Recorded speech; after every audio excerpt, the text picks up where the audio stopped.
selamat pagi untuk kita semua yang sudah ada di rumah Tuhan. Saya percaya untuk Bapak Ibu yang sudah ada di tempat ini, bukan satu rutinitas ya, tapi ini satu hal yang luar biasa. Jam-jam ini sebenarnya jam yang kurang cocok untuk kita bisa memuji gitu ya dengan enak, dengan suasana yang ada. Tapi saya percaya kalau Bapak Ibu ada di tempat ini, Bapak Ibu rindu hadir dengan segala upayanya itu karena kita rindu untuk menyenangkan hati Tuhan. Manfaatkan waktu yang ada 1 jam ini untuk kita boleh bersekutu dengan Dia, menyembah Dia. Saya jemput Bapak Ibu untuk bangkit berdiri. Kita mau ungkapkan syukur kita di hadapan Tuhan. Amin. Terima kasih ya Bapa. Kami percaya Tuhan Kau ada di tempat ini pagi hari ini. Kami rindu memuji Engkau, menyembah Engkau. Dan hanya Engkau yang ada ya Tuhan. Menyembah dalam kudus hadirat-Mu, hampiri tata kasih karunia-Mu Bapa. Dialah kekuatan kita, hanya dalam Dia kekuatanku ada dalam hadirat-Mu, Yesusku. Hanya Kaulah segalanya. Katakan, kita yakin Dia hadir. Ku yakin Kau hadir di sini. Amin. Ku rasakan kuasa yang tak terbatas. Ku yakin Kau nyata di sini. Kemenangan terjadi di sini. Amin. Kami tahu Engkau ada di tempat ini ya Bapa. Engkau melihat hati kami. Kami mau menyembah Engkau lebih lagi ya Tuhan. Ku menyembah dalam kudus hadirat-Mu, hampiri tata kasih karunia-Mu Bapa.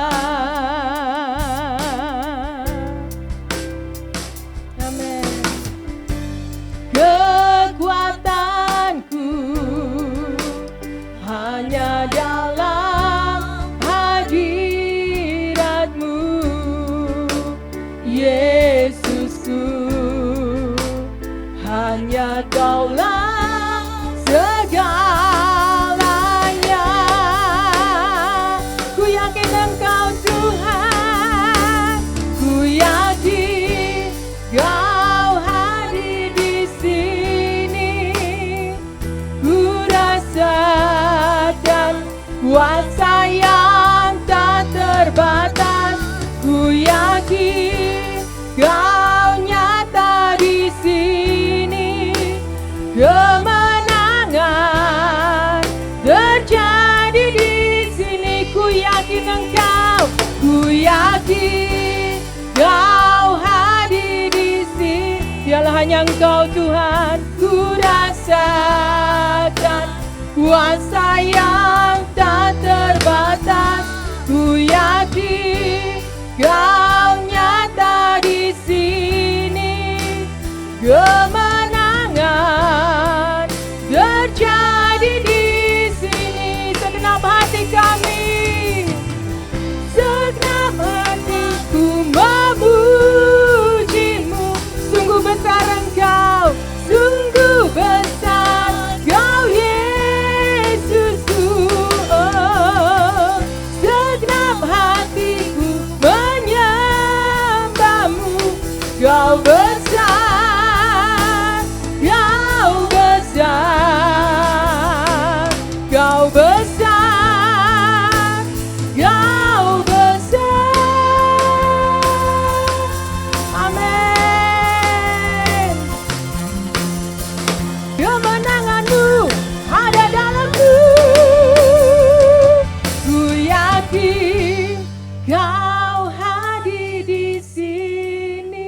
setiap kita yang yakin bahwa Dia ada.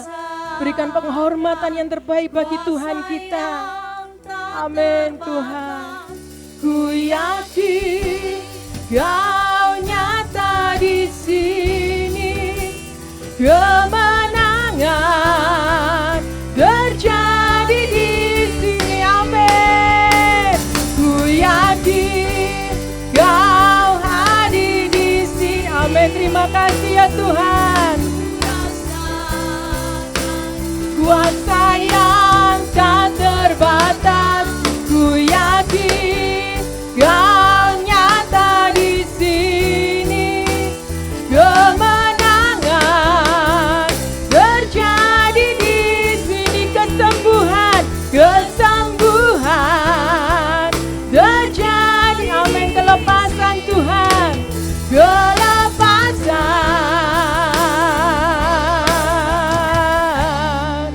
terjadi di sini.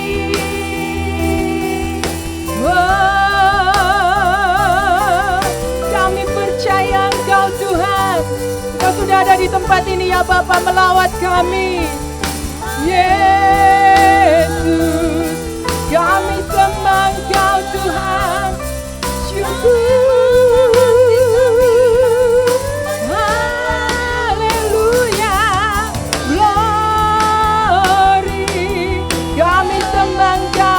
Kami mau bersorak-sorak bagi Engkau ya Tuhan, karena kami tahu Engkau ada di tempat ini ya Bapa.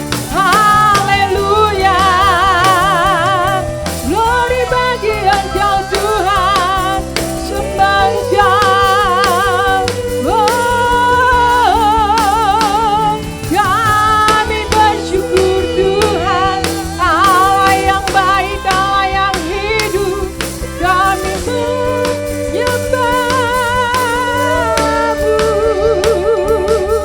syukur Tuhan, syukur Yesus. Kami bersyukur Tuhan. Nyatakan kerinduan kita kepada Dia, ungkapkan syukur di hadapan Tuhan. Terlalu baik Engkau bagi kami ya Bapa.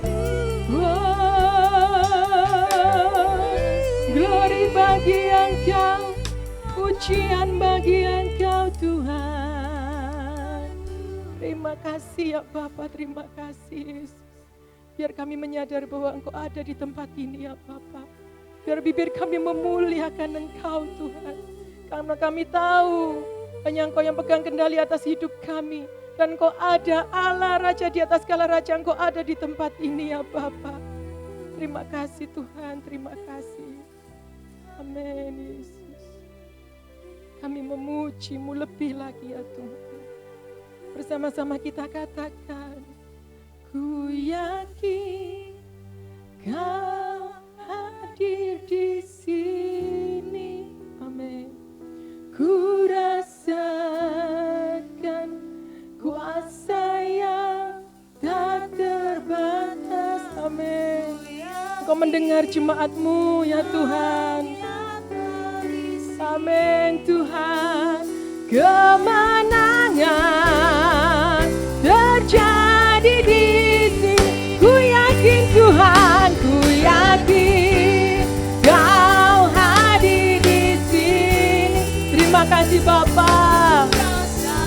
Oh Tuhan, tak terbatas. Ku yakin Kau nyata di sini.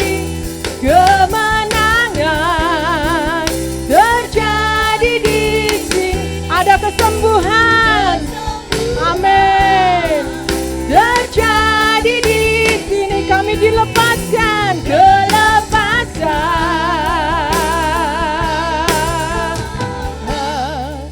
Terjadi di sini. Amin. Berikan tepuk tangan yang terbaik bagi Tuhan kita, Raja di atas segala raja. Kami siap memuji Engkau ya Tuhan. Di dalam nama Tuhan Yesus kami berdoa. Setiap kita yang percaya katakan amin. Shalom sekali lagi. Coba yang depan bisa menoleh ke belakang, yang di belakang berikan senyum kepada yang di depan, kiri kanan ya. Kita mau bersuka cita. Kita bersuka cita karena Dia Allah yang hidup. sebab Dia hidup. Tidak ada yang perlu kita gentarkan, karena Dia Allah yang menjamin hidup kita. Amin.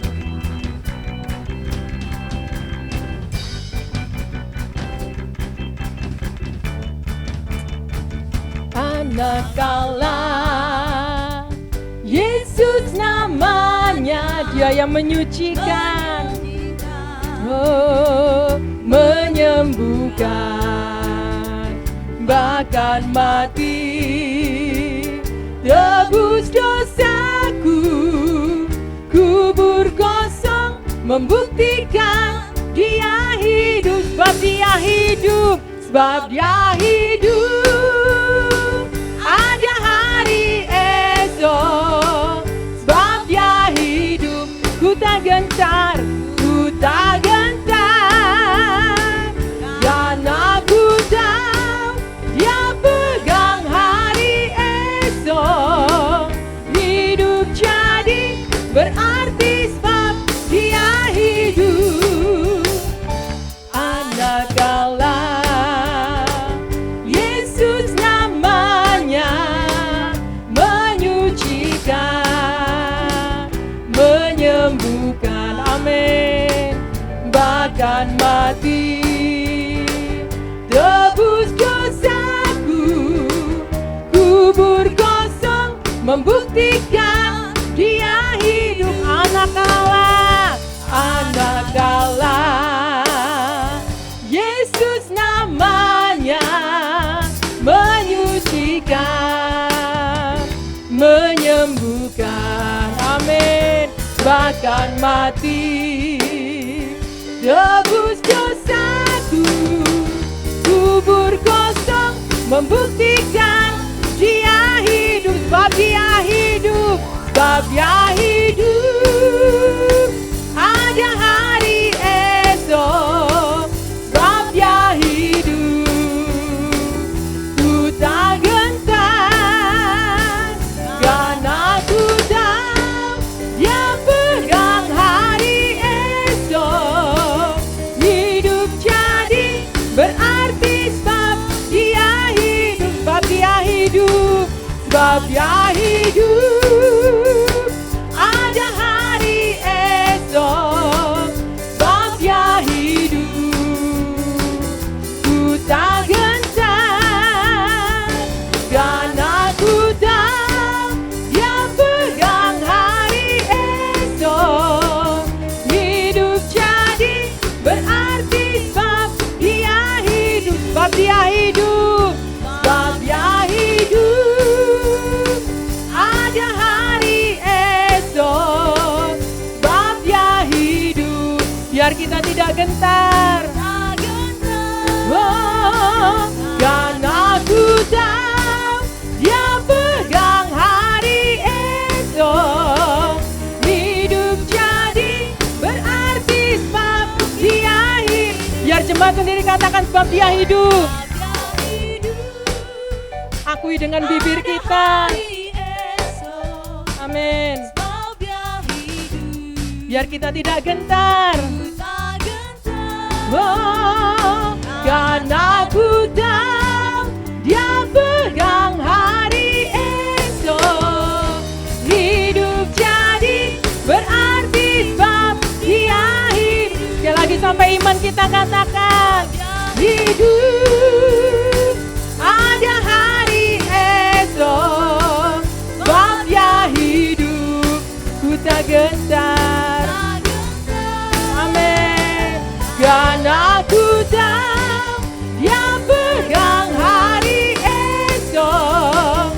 Hidup jadi berarti sebab Dia hidup, jadi berarti sebab Dia hidup, jadi berarti sebab Dia hidup. Amin. Dia Allah yang hidup, yang layak terima segala pujian dan penghormatan.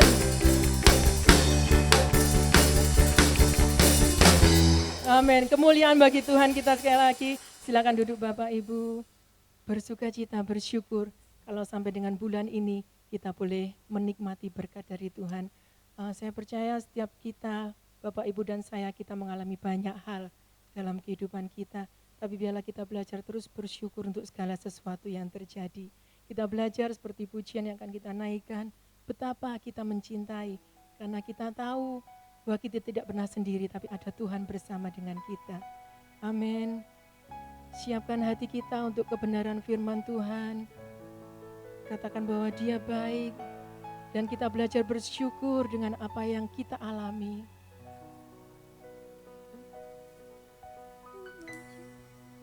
Betapa ku mencintai segala yang telah terjadi. Amin. Tak pernah sendiri jalani hidup ini, selalu menyertai. Betapa ku menyadari di dalam hidupku ini, Kau selalu memberi rancangan terbaik oleh karena kasih. Bersama katakan, Bapa, sentuh hatiku, ubah hidupku menjadi yang baru, bagai emas yang murni. Kau membentuk bejana hatiku. Bapa, ajarku mengerti sebuah kasih yang selalu memberi, bagai air mengalir yang tiada pernah berhenti. Saya undang Bapak Ibu untuk bangkit berdiri, kita siapkan hati kita. Amin Tuhan. Betapa ku mencintai segala yang telah terjadi. Biar kami mengakui bahwa kami tidak sendirian Tuhan. Jalani hidup ini selalu menyertai. Oh, betapa ku menyadari di dalam hidupku ini, Kau selalu memberi rancangan terbaik, amin, oleh karena kasih. Oh, Bapa, sentuh hatiku, ubah hidupku menjadi yang baru, bagai emas yang murni. Kau membentuk bejana hatiku. Bapa, ajarku mengerti sebuah kasih yang selalu memberi, bagai air mengalir yang tiada pernah berhenti. Bahwa kami mengerti kehendak-Mu ya Bapa. Oh Tuhan, bersama-sama katakan, Bapa, sentuh hati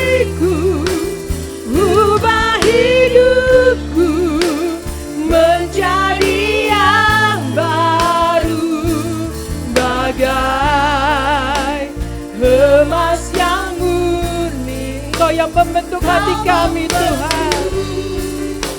Bicara hatiku Bapa, ajarku mengerti sebuah kasih yang selalu memberi, bagai air mengalir yang tiada pernah berhenti, bagai air mengalir, bagai waktu selanjutnya saya serahkan pada hambanya yang tiada pernah berhenti, bagai air mengalir. Selanjutnya saya serahkan pada hambanya. Air mengalir yang tiada pernah berhenti.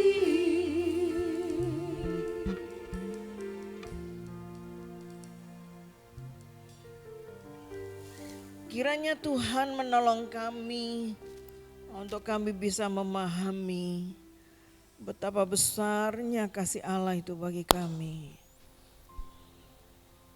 Firman-Mu mengatakan, kasih-Mu itu tinggi, dalam, panjang, dan lebar, begitu luas.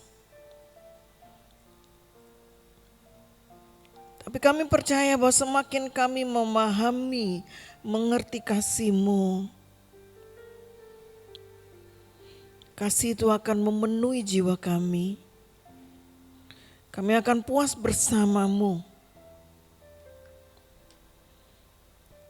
Bapa terkasih, di tengah-tengah situasi di mana dunia menghadapi pandemi ini, kami masih tetap bersyukur dan kami akan belajar terus untuk bersyukur. Kami masih diberi kesempatan untuk hidup dan kami percaya sesuai firman-Mu, Tuhan memiliki rencana buat kami dan Tuhan tuntun untuk kami memahaminya. Tunjukkan jalan-jalan-Mu ya Tuhan. Buka mata hati kami untuk mengerti kebenaran dan kehendak Tuhan untuk kami berjalan selama di dunia ini. Mari Bapa, Engkau berikan kekuatan bagi kami. Engkau menghargai kerinduan kami untuk datang di rumah-Mu hari ini. Engkau menghargai setiap upaya kami. Dan kami percaya firman-Mu berkata, segala usaha itu tidak akan sia-sia. Bapa memberi upah buat semuanya. Terima kasih ya Tuhan, terima kasih. Sekarang kami mau duduk diam, Engkau yang berbicara bagi kami. Urapi kami, pewahyuan dari firman-Mu kami butuhkan. Supaya firman itu tidak sekedar kata-kata yang kami mengerti, tapi menjadi hidup dan berkuasa, bekerja menjadi bagian dari kehidupan kami. Kami siap untuk melaksanakan, kami melakukannya, dan kami akan disebut orang-orang yang berbahagia karena itu. Terima kasih Bapa. Kekuatan fisik kami butuhkan, roh tubuh jiwa kami baik-baik saja oleh karena anugerah Tuhan yang menyertai kami. Dalam nama Tuhan Yesus kami berdoa dan mengucap syukur. Semua yang percaya katakan amin. Kita langsung saja buka kitab Roma pasal 10 ya.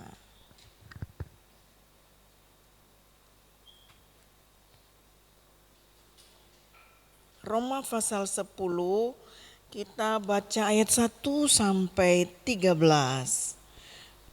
Nah, ini cukup seimbang pria dan wanita. Jadi kita bergantian membaca. Wanita mulai dengan ayat ganjil 1, pria 2 dan seterusnya. Sudah dapat? Roma pasal 10 ayat 1 sampai 13. Demikian firman Tuhan. 1, 2, 3. Saudara-saudara, keinginan hatiku dan doaku kepada Tuhan ialah supaya mereka diselamatkan. Sebab aku dapat memberi kesaksian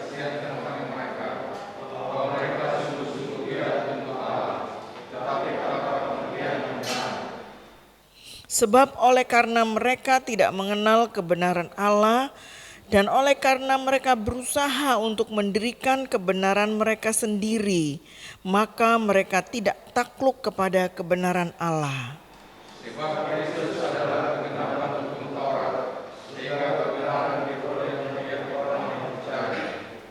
Sebab Musa menulis tentang kebenaran karena hukum Taurat. Orang-orang yang melakukannya akan hidup karenanya.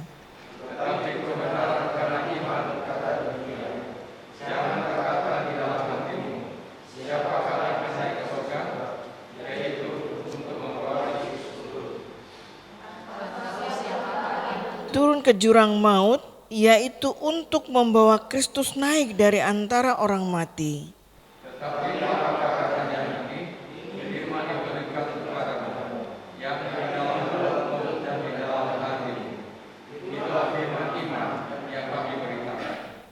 Sebab jika kamu mengaku dengan mulutmu bahwa Yesus adalah Tuhan dan percaya dalam hatimu bahwa Allah telah membangkitkan Dia dari antara orang mati, maka kamu akan diselamatkan.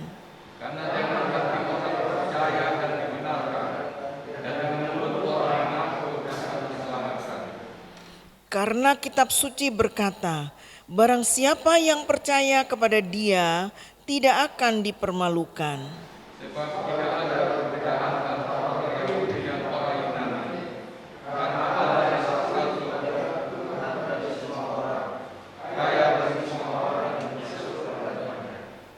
Sebab barang siapa yang berseru kepada nama Tuhan akan diselamatkan. Amin. Kita akan merenungkan firman Tuhan dari perikop ini dengan tema jalan itu terbuka bagi setiap orang. Jalan itu terbuka bagi setiap orang. Bapak Ibu Saudara, mula-mula pengikut Kristus itu tidak disebut Kristen, ya kan? Kalau saudara membaca dari Kisah Rasul sejak Yesus mati, bangkit, kemudian ada pencurahan Roh Kudus dan murid-murid diberi pelengkapan, kuasa, mereka mulai melayani dan Yesus sudah naik ke surga dan murid-murid yang melanjutkan pekerjaan pemberitaan berita keselamatan itu. Nah, mereka tidak disebut Kristen. Nah, mereka menamakan diri orang-orang ini adalah pengikut jalan Tuhan, kan gitu ya. Jadi untuk membedakan antara penganut agama Yahudi, mereka ini kelompok pengikut jalan Tuhan gitu saudara. Nah baru setelah sekian lama mereka di Antioquia, orang yang memanggil mereka itu loh mereka, itu Kristen, itu kelompok pengikutnya Kristus itu, maka mereka disebut Kristen. Itu di Antioquia. Sekian lama, tadinya mereka disebut pengikut jalan Tuhan. Nah saudara, mereka yang percaya Yesus pada waktu itu lewat pemberitaan Injil, mereka disebut kelompok pengikut jalan Tuhan. Nah sementara orang-orang Yahudi memandang kelompok ini adalah kelompok yang salah jalan. Bagi mereka Yesus itu penyesat, karena Yesus menyetarakan diri seperti Allah, sama dengan Allah, padahal orang Yahudi sangat menghormati Allah itu gitu saudara, menghargainya kan gitu ya. Nah saudara, sehingga dikatakan bahwa Yesus itu menyesatkan mereka. Nah bagian ini ditulis oleh Rasul Paulus adalah bagian sebuah seruan kepada orang-orang Yahudi untuk meninggalkan jalan hukum Taurat, untuk menerima jalan kasih karunia. Iman adalah satu-satunya jalan kepada Allah bagi setiap orang, itu sudah disampaikan. Nah tetapi kenapa orang-orang Israel pada waktu itu menolak gitu ya saudara. Sehingga Injil Yohanes menulis bahwa dia datang kepada milik kepunyaannya tapi mereka menolak dia. Tidak nerima begitu. Tapi kenapa? Apa sebabnya? Nah saudara, ada beberapa alasan kenapa orang Yahudi sebenarnya menolak Yesus atau Mesias. Saudara, selama berabad-abad, sekian tahun, nubuat-nubuat perjanjian lama ya, itu saudara mengatakan bahwa hukum Taurat itu sebenarnya dipakai untuk menuntun orang sampai kepada Kristus. Nah saudara, seringkali saya katakan bahwa apa yang di pelaksanaan agama yang dikerjakan, ritual yang dikerjakan dalam perjanjian lama itu digenapkan, dan sehingga kalau saudara membaca kitab Ibrani itu seperti apa, menjelaskan apa yang sebenarnya Allah sedang lakukan di perjanjian lama, baik itu korban, ada imam besar dan lain sebagainya gitu ya saudara. Nah Allah sebenarnya sudah mempersiapkan umat Israel untuk kedatangan Kristus ini saudara. Dan melalui hukum Taurat itu tadi sebenarnya ya, melalui hukum, sudah disampaikan, mereka sudah dikasih tahu bahwa ini adalah bayangan bahwa nanti akan saat ada waktu yang ditentukan bahwa Mesias itu akan datang gitu. Tetapi justru ketika Mesias itu datang, mereka tidak paham bahwa itu adalah Mesias. Kenapa? Ya karena begini, dikatakan mereka mempunyai kebenaran sendiri, bukan kebenaran Allah, yang dikatakan mereka membangun kebenaran. Jadi di dalam konsep mereka sudah Mesias itu harus begini. Keselamatan itu sudah diberikan harus cara begini dan lain sebagainya. Nanti akan saya jelaskan beberapa bagian. Jadi memang ada orang yang menanti-nanti. Dalam Alkitab dikatakan ketika Yesus datang, setidaknya ada dua tokoh yang dimunculkan, yaitu Nabiah Hana dan yang tua itu siapa? Simeon ya. Simeon dan Hana, dua-duanya orang yang sudah tua, yang sudah memang menanti, sehingga ketika mereka ada Yesus dibawa ke bait Allah oleh orang tuanya, dan mereka menyambut dan bilang begini, sekarang Tuhan biar aku pergi kepadamu dengan damai. Artinya dia bilang, aku wis tahu Mesias yang dijanjikan itu, sekarang mati wis enggak apa-apa. Gitu saudara, dengan lego, tapi tidak banyak saudara. Jadi orang yang seperti ini, ini mewakili orang yang sungguh menanti dengan setia bahwa Mesias itu akan datang. Itu seperti Simeon dan Hana tadi ya, memang tidak banyak, tapi rata-rata kebanyakan dari mereka adalah menolak saudara. Bahkan sampai sekarang pun sebagian mereka masih menolak, orang Israel, orang Yahudi ya, menolak Mesias itu. Nah saudara, Paulus menyebutkan di sini ada beberapa sebab mengapa orang Israel menolak. Yang pertama, mereka tidak merasa memerlukan keselamatan. Jadi orang Israel tidak merasa memerlukan keselamatan. Israel itu menganggap bangsa-bangsa lain yang butuh juru selamat, yang perlu diselamatkan. Mereka orang keturunan Abraham. Mereka bilang, kami ini keturunan Abraham, tidak perlu lagi yang lainnya. Dan kami sudah taat dengan aturan Abraham, sehingga mengatakan bahwa mereka sangat berkenan kepada Allah. Nah, dalam Alkitab Yesus memberikan beberapa contoh orang yang punya sikap seperti ini. Contoh yang pertama itu contoh cerita anak yang sulung. Kan ada dua kisah tentang ada anak hilang, ada anak bungsu, anak yang sulung ya saudara. Ketika adiknya kembali dari kesalahan dan disambut oleh bapaknya, si sulung begini, aku ada terus di rumah bapak, aku tidak pernah bikin salah, aku tidak pernah, ya benar ya. Ini membenarkan diri sendiri nih si kakak, Jadi sehingga ada istilah kalau anak sulung itu terhilang di luar pergi, tapi anak bungsu ya, tetapi anak sulung ini terhilang di dalam saudara. Dia merasa bahwa dirinya cukup bagus dibanding dari adiknya. Dia ada di dalam tapi dia tidak pernah bisa menikmati kasih karunia Tuhan. Sebab itu dia bilang, kamu loh ada bersama aku. Kalau memang kamu ada bersama aku, kamu mesti bisa mengerti bahwa ini semua adalah bagian yang harus kamu rasakan dan kamu nikmati gitu. Tapi mereka enggak gitu. Nah contoh yang kedua, ketika Yesus memberikan contoh orang yang datang berdoa. Ingat ya, ada orang Farisi dan orang yang berdosa. Yesus berkata, ada orang Farisi datang dan berdiri. Dia berkata, Bapak aku bersyukur sebab aku tidak seperti mereka-mereka. Aku tidak mencuri, aku tidak ini, aku sudah melakukan ini, aku sudah itu. Semua aku sudah kerjakan. Tidak seperti pemungut cukai yang melakukan begini. Jadi doa, tapi bukan doa, dia membenarkan diri di hadapan Tuhan. Tuhan untung aku tidak dosa kayak koncoku ini loh, gitu, saudara. Begitu. Jadi menganggap bahwa dirinya benar karena dia sejajarkan dengan orang lain.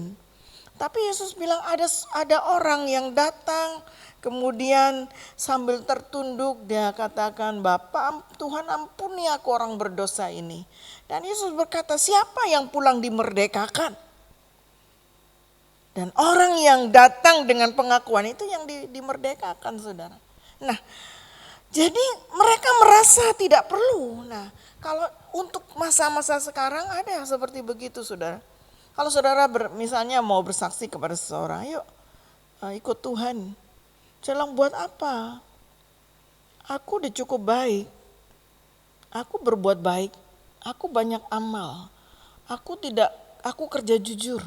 Aku berusaha kerja benar-benar. Tidak merugikan orang. Ini dan disebutkan semua kebaikan. Sehingga merasa bahwa dia sudah cukup baik dan berkenan kepada Allah. Nah ini yang Paulus katakan, mereka pakai standar kebenaran yang sudah dibangun sendiri.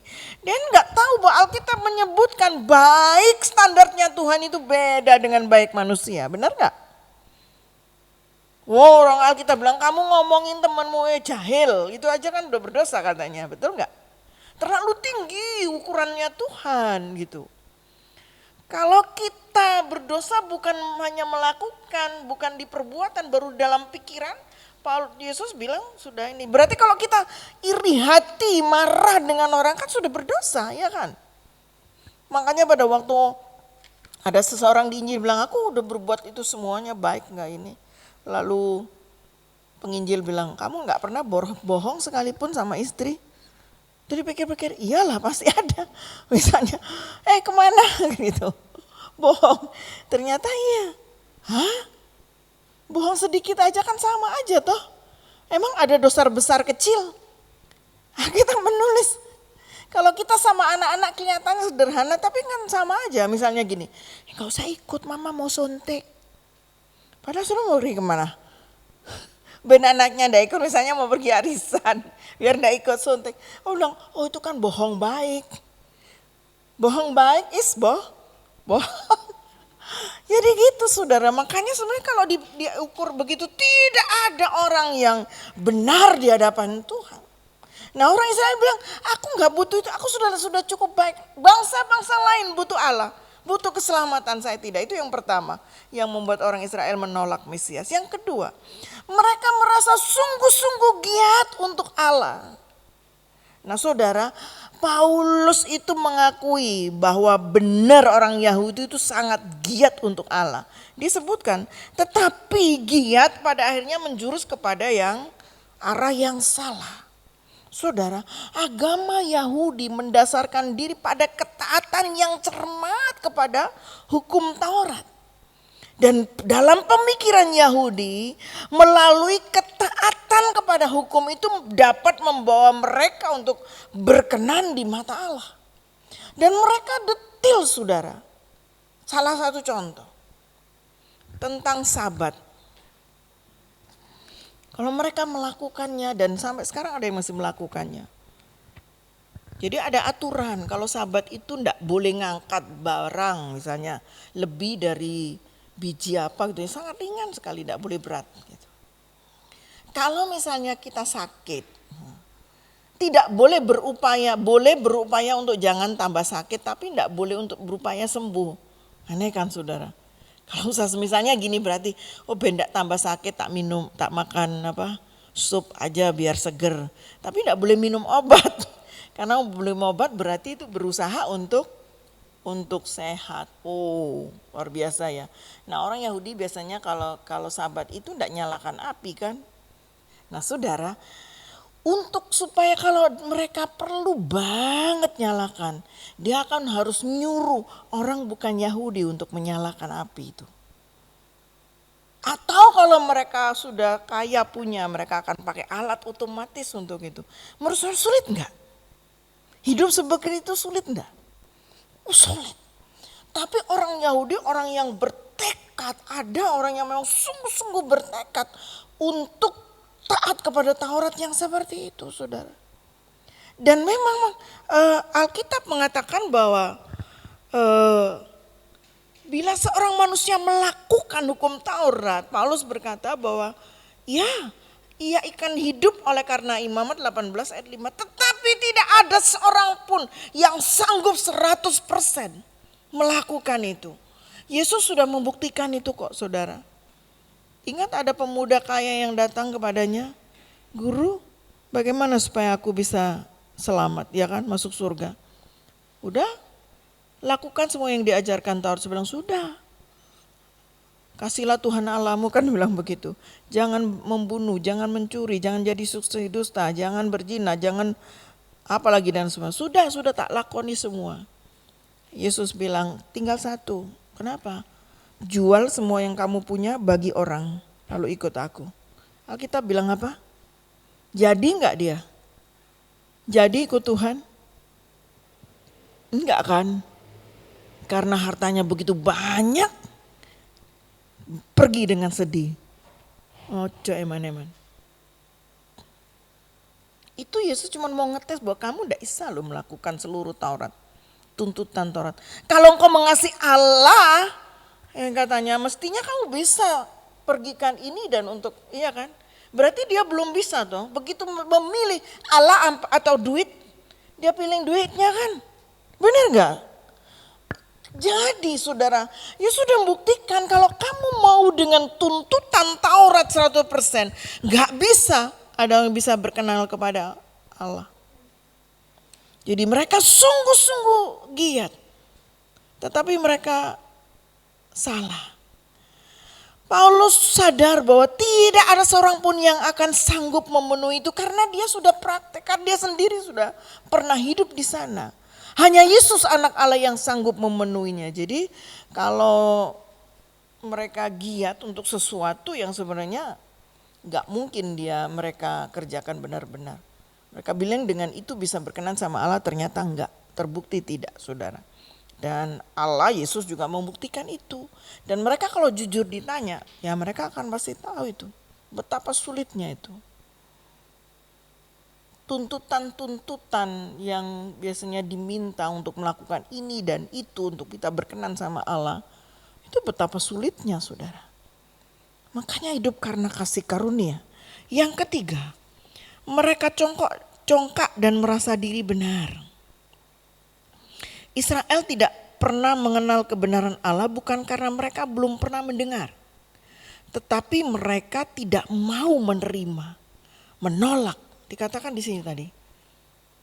Walaupun ini ada kebenaran Allah, mereka mau menegakkan kebenarannya sendiri. Jadi ada dong kebenaran Allah, ada kebenaran yang dibangun menurut pemikiran manusia kan. Kebenaran yang dibangun oleh manusia. Benar menurut dia. Kalau jadi sekarang misalnya gini, buat standar. Kalau gini lo berkenan sama Allah, menurut siapa? Ya kita pikir seperti itu, bahwa dengan segala hal tadi seperti orang-orang yang orang Yahudi yang dikatakan melakukan ini dan itu cukup kita berkenan sama Allah. Itu menurut siapa? Menurut orang Yahudi. Bukan Allah kan? Allah bilang gak bisa. Kebaikan yang kamu bangun itu kayak gombal amoh. Gak setara. Kebaikan-kebaikan yang tidak seperti yang Tuhan mau. Makanya Alkitab bilang ada banyak jalan yang disangka orang lurus, ternyata ujungnya menuju maut. Yang ini loh saudara, yang halal seperti itu Tuhan yang tahu. Kita pikir udah benar, udah baik kan gitu. Mereka menolak. Dan Paulus pernah melakukan kesalahan yang sama. Sebab itu dalam Filipi pasal 3 dia katakan, aku ini orang Yahudi. Aku orang dari golongan Farisi, Taurat. Aku belajar dari umur sekian di bawah pengawasan orang yang pintar namanya Gamaliel di dalam Yahudi. Aku orang yang sangat-sangat membela. Dan makanya dia pernah mengejar-ngejar orang pengikut jalan Tuhan ini. Dia berkata aku dulu begitu. Sampai dikatakan ketika aku jumpa Yesus, maka semua berubah. Yang tadinya buat aku kebanggaan, Yang tadinya bagiku itu sebuah simbol, aku ini keturunan Yahudi, aku ini penganggur Taurat, aku ini melakukan semuanya dengan detil, aku penganiaya orang-orang pengikut Tuhan, dan itu menjadi kebanggaan dulu. Dia berkata sekarang jadi sampah. Bagiku itu sampah karena pengenalan akan Kristus itu lebih daripada yang lainnya. Ada sebuah kesaksian, seorang pernah menulis buku namanya Robert Murray, ini penginjil terkenal pada waktu zaman-zaman, saya lupa tahun berapa itu. Suatu saat dia membagi traktat, dan salah satu traktat itu diberikan kepada seorang wanita, yang wanita itu tampil dengan kelihatan baju yang sangat indah kan gitu, sudah. Ya biasanya orang penampilan begitu berarti kan orang berkelas kan gitu, berkelas. Lalu ketika dia bagi traktat, wanita itu ngomong gini kepada penginjil ini, saudara, Tuhan pasti belum tahu saya ini siapa. Jadi saya pikir maksudnya dia pasti kamu nggak tahu kalau aku ini orang yang berkedudukan yang ini dan sebagainya. Lalu penginjil itu bilang begini, Nyonya, hari penghakiman akan tiba, dan pada hari itu siapapun Nyonya tidak menjadi soal. Dengar saudara, hari penghakiman akan tiba, dan ketika hari itu siapa kita itu tidak menjadi soal. Mau kita raja, mau kita penguasa, mau kita orang kaya, orang berini segala macam. Sekarang ini kan ada video-video yang dikirim sama teman kan gitu. Ini orang terkaya di Indonesia. 1, 2, 3, 4. Aku bilang, iya namanya aku tahu kabeh, saya tahu namanya. Mereka yang gak kenal saya, saudara. Terus artis terkaya, gini. Ada 7 artis terkaya. Ternyata yang terkaya artis itu Agnes Monica, saudara. 420 M. Dia memang tidak pernah tunjuk-tunjukkan ini ya. Tapi ternyata itu, saudara. Saya bilang, digawe apa duit ya? Ya apa gawe duit kayak gini kan. Ya kita gak usah ngomong begini. Ketika hari penghakiman, ya syukur dia kenal Tuhan, saudara. Cinta Tuhan. Di hari penghakiman, ndak ada, Tuhan ndak tanya kamu siapa, kamu punya rumah berapa, kamu punya, tidak. Di hadapan penghakiman cuma Tuhan dan kita. Tanpa embel-embel apapun, ndak titel-titel, ndak nama yang dideret-deret, apa profesor, doktor, MTH, MD, DED, MD, NTT dan segala macam. Gak ada, itu cuma Engkau dan Tuhan. Selesai enggak kita sama dia? Dan saudara, kita butuh anugerah Tuhan Yesus. Yang keempat, kenapa orang Israel menolak? Mereka sudah mengerti, mereka salah mengerti tentang hukum Taurat. Ya.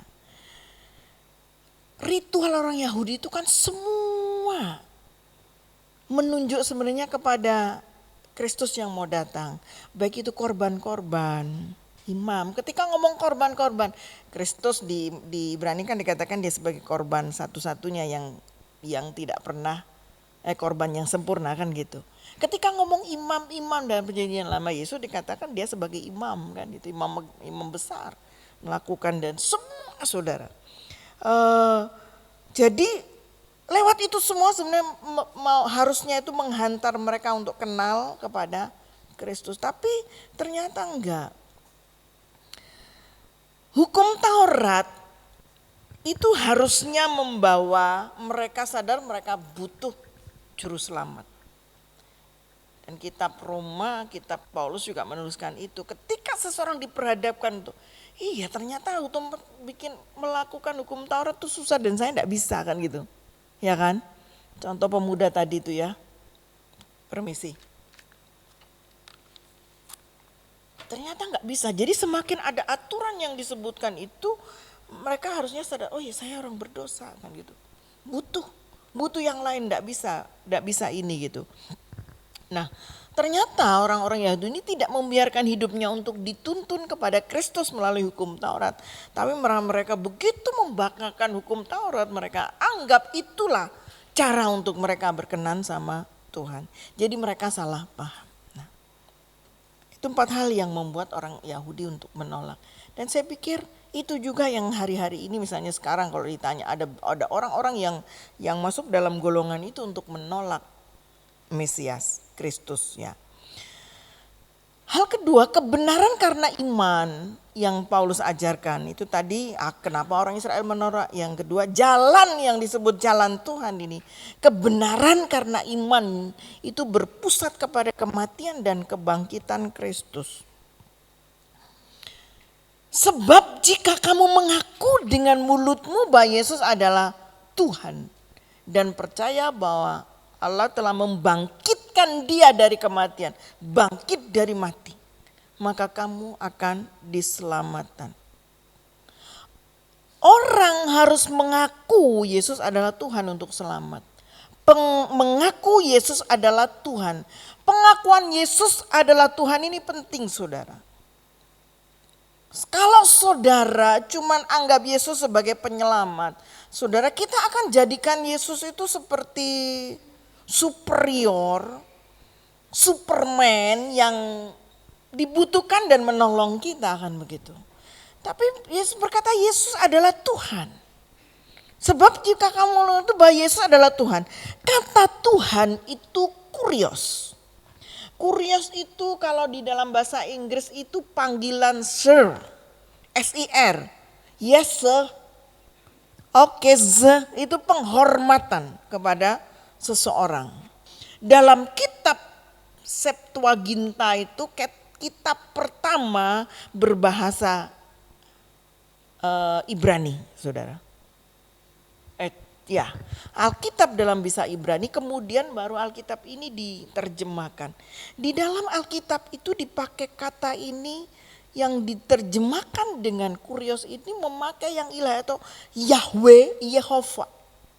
Jadi ketika Yesus disebut kurios, ya kurios itu ya Yahweh, Yehova. Kristus itu Yehova, saudara. Jadi kalau ada yang membujuk saudara, ada yang lain ini yang golongannya ini. Saya bilang kurios itu Yahweh, Yehova dalam bahasa Ibraninya.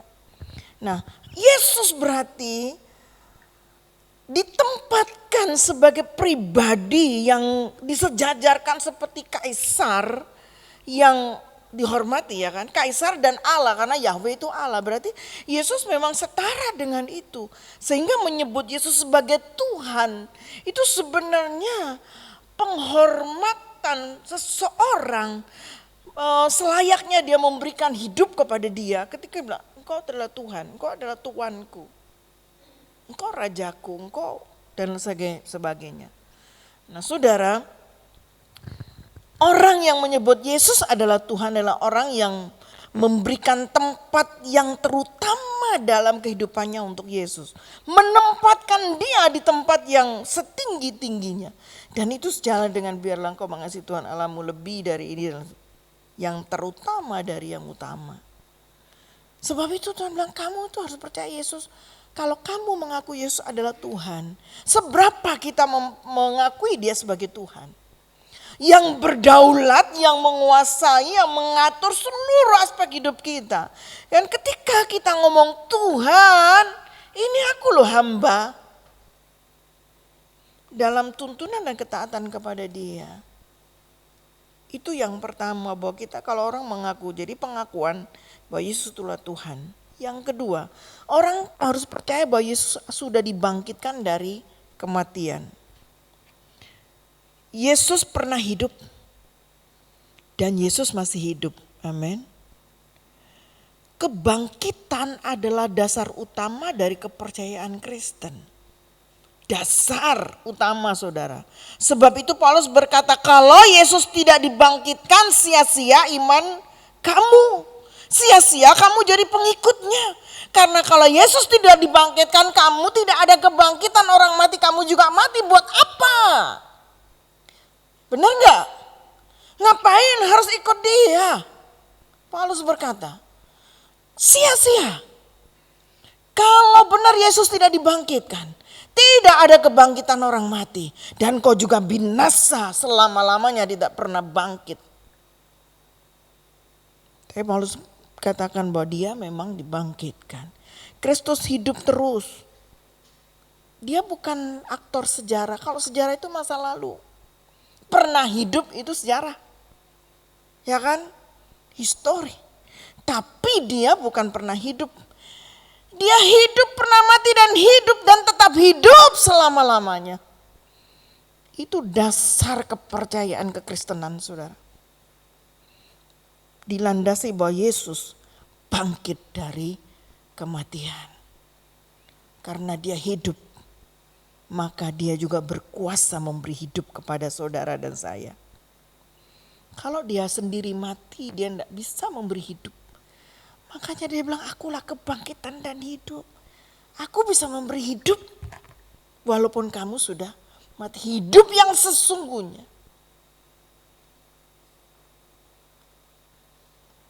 Yang ketiga, kebenaran karena iman itu menyangkut pengakuan Yesus adalah Tuhan, dia sudah dibangkitkan. Yang ketiga, harus mengaku dengan bibir. Sebab jika kamu mengaku dalam hatimu dan mengaku dengan mulutmu. Saudara, kekristenan itu melibatkan kesaksian.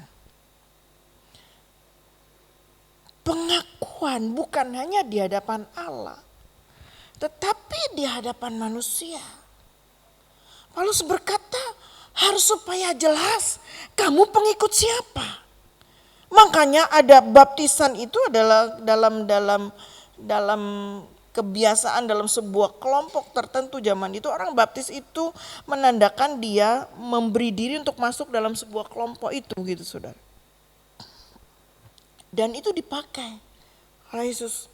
Ketika kita dibaptis, sebenarnya kita akan mengaku, aku memberi diri menjadi golongan ini, menerima Yesus sebagai Tuhan dan Juru Selamat, dan mengikatkan diri dengan anggota keluarga Allah yang lainnya, menjadi sebuah keluarga yang besar, universal seluruh dunia sesama dengan pengikut Kristus. Tapi kan sulit kalau segitu gede mau ini. Makanya ada skup yang lebih kecil. Gereja, kota, negara kan gitu. Lebih kecil lagi skup gereja, lebih kecil lagi kelompok kategorial, misalnya kelompok sel, kelompok apa saja. Gereja, rumah dan lain sebagainya. Yang dimana kita hidup bersama-sama mempraktekkan cara-cara hidup kerajaan Allah ini. Saudara, jadi intinya apa yang disampaikan oleh Paulus adalah, buat orang Yahudi sulit percaya bahwa ada jalan lain untuk menuju kepada Allah kecuali jalan melakukan hukum Taurat. Dan lebih sulit lagi kalau orang lain dikatakan jalan itu buat semua orang. Karena buat mereka kepada Allah itu monopoli punya mereka. Tapi saudara, inti dari apa yang Paulus ajarkan bahwa seruan kepada orang Yahudi bahwa mereka harus meninggalkan jalan Taurat untuk mengikuti jalan kasih karunia. Jalan kasih karunia itu sudah dirintis oleh Yesus dan diberikan, dan kita tinggal menerima. Dia bukan lagi sebagai hakim yang menuntut untuk saudara melakukan ini itu supaya saudara berkenan. Saudara tinggal menerima. Kenapa dikatakan di sini adalah kegenapan hukum Taurat itu Kristus. Apa yang tidak bisa dijalankan oleh manusia, itu Kristus sudah menjalankannya. Semua secara total. Termasuk hutang darah yang diganti dengan darah. Manusia gak sanggup bukan? Selama perjanjian lama mereka pakai pengganti. Darah apa? Darah binatang. Setara enggak? Dalam kitab Yahudi, dalam kitab Ibrani dikatakan darah manusia tidak setara dengan darah binatang. Kalau darah saudara bisa ditebus dengan darah binatang, itu setara kan? Tapi Tuhan bilang ini tidak apa-apa, simbol. Supaya engkau tahu bahwa ada pengorbanan melalui darah untuk penebusan dosa. Dan pada waktunya Kristus datang katakan ini loh, satu kali dikerjakan untuk selama-lamanya. Amin. Jalan itu jalan kasih karunia. Saudara beriman, menerima, percaya, dan kita diselamatkan oleh kemurahannya, oleh kebaikannya. Tapi jalan itu bukan jalan murahan. Sudah ingat, jalan itu bukan jalan murahan. Karena untuk itu harus ada pengorbanan hidup, tubuh, darah, kematian. Dan Yesus lakukan itu buat kita semua. Orang bilang jalan anugerah itu murahan kok, gampang cuman percaya. Bukan. Kita menerima apa yang Yesus sudah lakukan. Saudara dicubit itu sakit. Yesus dicabik-cabik seperti itu. Untuk kita kan. Bukan murahan, mahal. Disabet. Ada orang cerita. Ada penghukuman di salah satu negeri di tetangga kita. Kalau orang dihukum 10 tahun dengan cambukan 10 kali. Dia bilang yang ditakutkan orang untuk tidak masuk ke lagi itu cambukannya. Karena kalau dicambuk suruh milih mau yang mana rotannya ini. Yang kecil, yang besar. Suruh pilih. Tapi pakai yang manapun sama aja. Menghancurkan. Dan itu butuh berbulan-bulan untuk pemulihan. Nah Yesus itu dicambuk kayak begitu loh. Bukan dengan rotan. Ujungnya ada kailnya dan nyobek. Untuk melaksanakan hukum Taurat supaya darah itu diganti dengan darah. Mata ganti mata, gigi ganti gigi kan. Darah manusia yang kotor, yang sudah berdosa. Dan Kristus itu menggantikan. Darahnya tercurah untuk menguduskan, menyucikan kita. Sehingga kita bisa diampuni. Hari ini di depan kita, Yesus bilang ingat kasihnya. Ingat kebaikan Tuhan ketika setiap kali kamu makan dan minum perjamuan. Ingatlah. Paulus kata ingatlah apa yang dilakukan Yesus bagimu. Dan ketika kita bisa menghargai ini saudara. Kita menghargai, bukan menghargai rotinya. Menghargai apa yang sedang kita lakukan ini. Bahwa kita mengingat satu karya besar. Kristus yang mati untuk kita. Dan bangkit memberikan hidup bagi kita. Adakah kita mau menyia-nyiakan itu? Adakah kita tidak menghargainya dengan menyia-nyiakan hidup kita untuk sesuatu yang kurang bernilai? Hanya ketika saudara menemukan kasih Allah, jumpa dengan Yesus. Seperti Paulus berkata, aku tidak kepingin yang lain kecuali dia. Yang lain tidak. Tuhan memberkati. Kita nyanyikan pujian, kasih Allahku sungguh telah terbukti ketika dia menyerahkan anaknya. Bersyukur, bersyukur, bersyukurlah, bersyukur karena kasih setiamu. Ku sembah, ku sembah, ku sembah dan ku sembah. Selama hidupku ku sembah Kau Tuhan. Bersyukur, bersyukur, bersyukur, bersyukur buat kasih karunia. Bersyukur, bersyukur karena kasih setiamu. Ku sembah, ku sembah, ku sembah dan ku sembah. Selama hidupku ku sembah Kau Tuhan. Tanyakan kasih Allahku sungguh sudah terbukti. Mimbar saya serahkan Bapak Gembala. Terbukti ketika di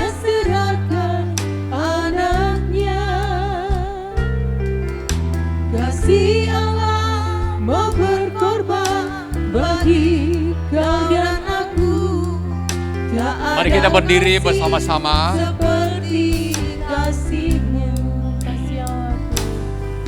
kasih Allahku sungguh telah terbukti ketika Dia serahkan anaknya. Kasih Allah mau berkorban bagi kau dan aku. Tak ada kasih seperti kasih-Mu. Bersyukur, bersyukur, bersyukur, bersyukur karena kasih setiamu. Ku sembah, ku sembah, ku sembah dan ku sembah selama hidupku. Ku sembah Kau Tuhan. Bersyukur, bersyukur, bersyukur, bersyukur, bersyukur karena kasih setiamu. Ku sembah, ku sembah, ku sembah dan ku sembah selama hidupku. Ku sembah Kau Tuhan selama hidupku, selama hidupku. Ku sembah Kau Tuhan. Bapa kiranya menolong kami dalam Kristus Yesus. Perjamuan sakramen ini ada di depan kami. Kami percaya Tuhan sudah hadir di sini, karena kami datang juga memenuhi undangan Kristus. Tolong kami, tetap kami connect, kami kontak dengan Bapa oleh kuasa tuntunan Roh Kudus. Terima kasih Tuhan, kebaikan-Mu melimpah dalam hidup kami, yang hari ini kami peringati dalam sakramen ini, bahwa adanya sakramen ini adalah kami memperingati proses penyelamatan umat manusia di dalam penyaliban Yesus, dan kami memperingati kematian Yesus selalu dalam roti dan cawan ini.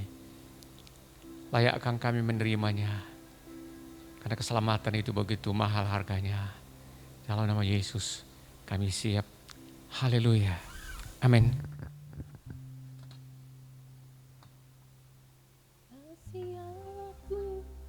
sungguh telah terbukti ketika Dia serahkan anaknya.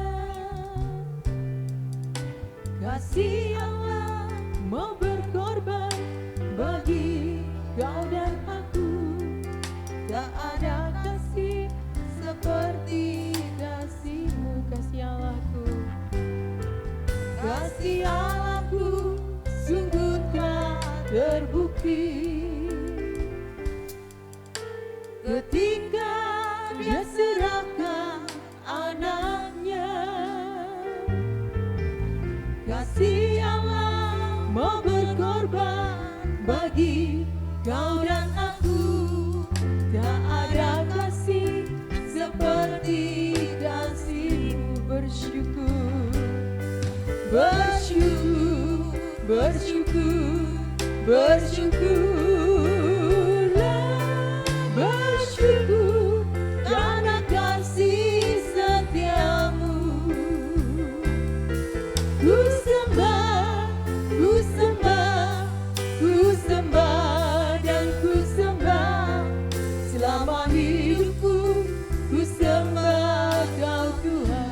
Bersyukur, bersyukur, bersyukur, bersyukurlah, bersyukur karena kasih setiamu.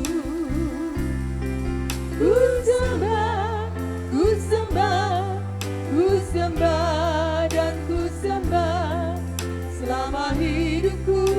Ku sembah Kau Tuhan selama hidupku. Selama hidupku ku sembah Kau Tuhan. Selama hidupku, selama hidupku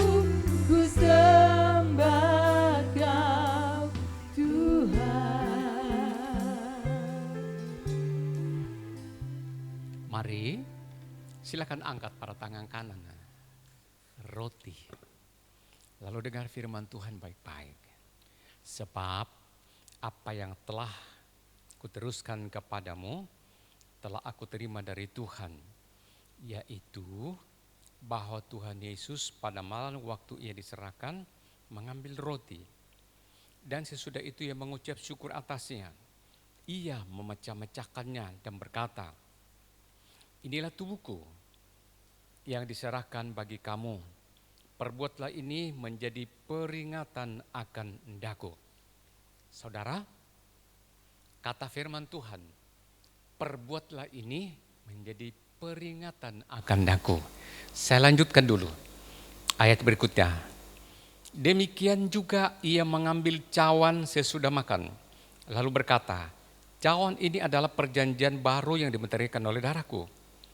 Perbuatlah ini setiap kali kamu meminumnya menjadi peringatan akan daku. Saya lanjutkan satu ayat lagi. Sebab setiap kali kamu makan roti ini dan minum cawan ini, kamu memberitakan kematianku.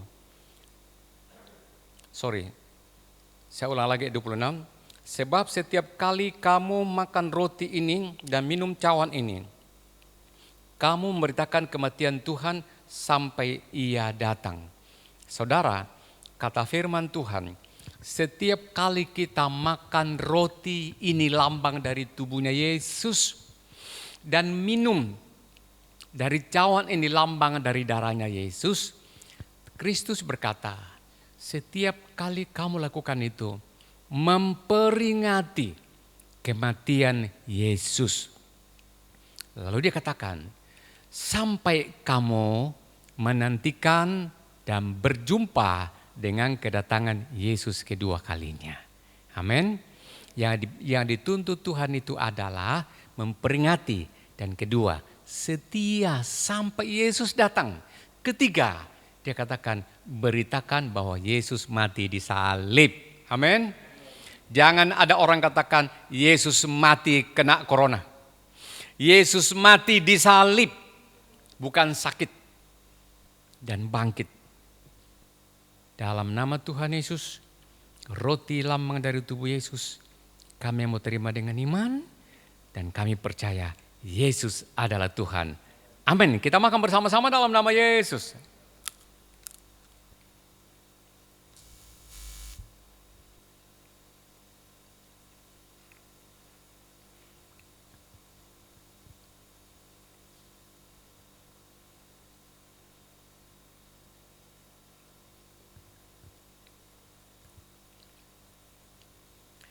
Pada tangan kanan kita angkat cawan ini.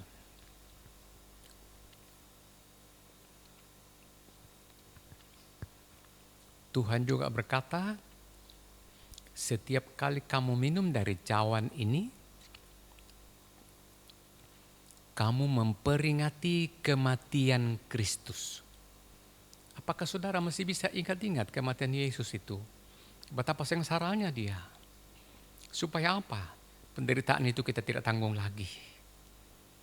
Dan firman Tuhan tadi berkata, setiap mulut mengaku bahwa Yesus adalah Tuhan, kita diselamatkan. Ini cawan adalah lambang dari darah Yesus, kita terima dalam nama Tuhan Yesus, kita minum bersama-sama.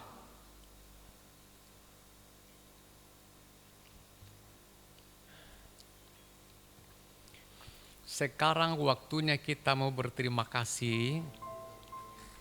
Apabila kita ingat Tuhan itu baik kepada kita.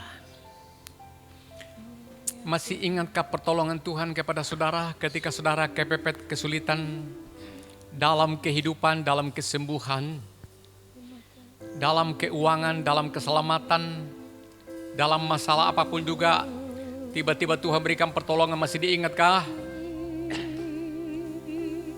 Bisakah berterima kasih kepadanya? Dan berikutnya,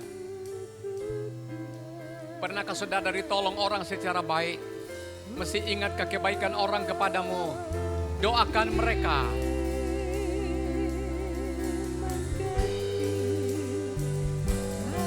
Bisakah ada tanda untuk memperingati hal-hal begitu? Berterima kasih. Tuhan tidak tuntut banyak-banyak kepada kita. Dia mau supaya kita setia paling tidak. Haleluya. Haleluya. Kami bersyukur ya Tuhan. Di siang-siang hari ini kami ada di dalam rumah Tuhan. Kami berterima kasih kami masih sehat-sehat. Bisa berdiri dan duduk di dalam rumah Tuhan. Oh Tuhan, Engkau baik. Kami memperingati kebaikan Tuhan. Prosesi penyelamatan di atas salib. Ya Tuhan, ya Tuhan. Ya Tuhan Yesus, ya Tuhan Yesus. Tuhan sudah tolong kami. Tuhan sudah berikan kami kebutuhan hidup sehari-hari. Terima kasih Tuhan, terima kasih.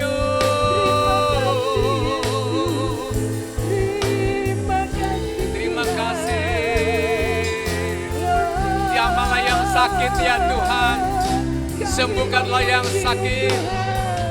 Berikan kedamaian bagi mereka yang gelisah, bagi orang-orang yang ketakutan, yang ada masalah, yang ada persoalan. Kebaikan-Mu melebihi dari segala-galanya.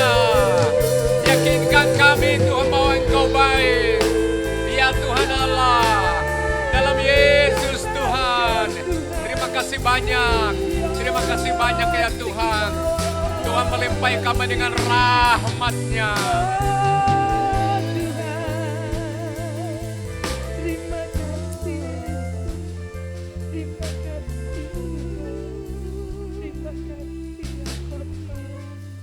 Yakinkan kami Tuhan bahwa kami sudah selamat karena iman kami dan pengorbanan Yesus.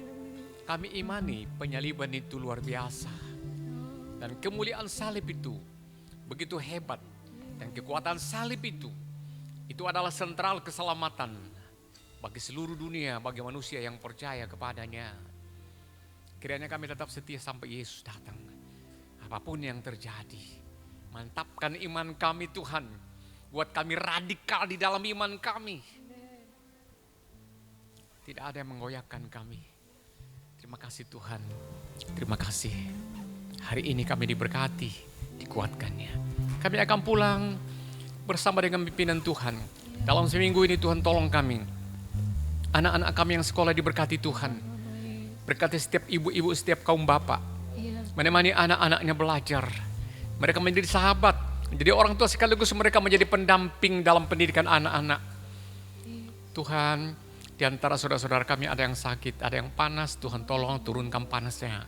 Ada yang batuk, ada yang flu, tolong mereka semuanya. Masih banyak di antara mereka yang ragu-ragu. Tuhan itu ada, walaupun mereka rindu. Kami doakan mereka, Tuhan tolong. Ibadah sore nanti berikan kami kesempatan jumpa dengan Tuhan.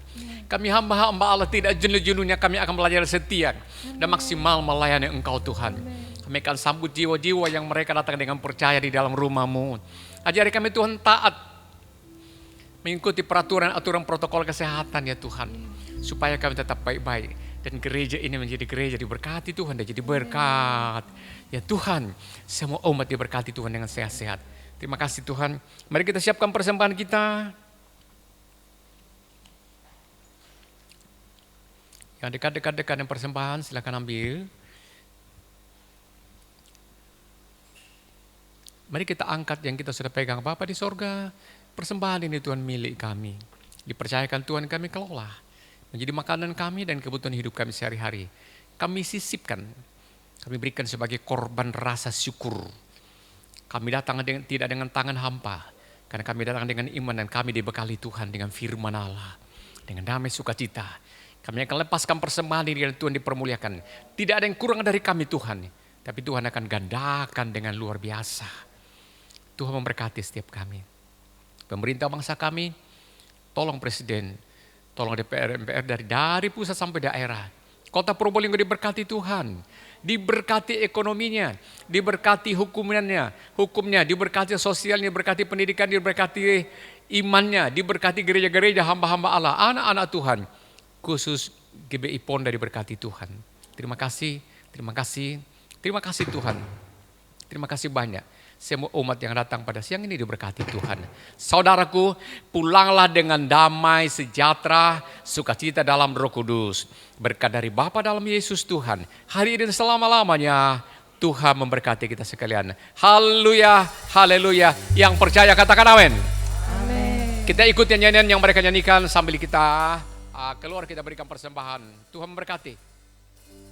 Kami memuji kebesaran-Mu, ajaib Tuhan, ajaib Tuhan. Kami memuji Engkau Tuhan, kami memuji kebesaran-Mu, ajaib Tuhan, ajaib Tuhan, ajaib Tuhan,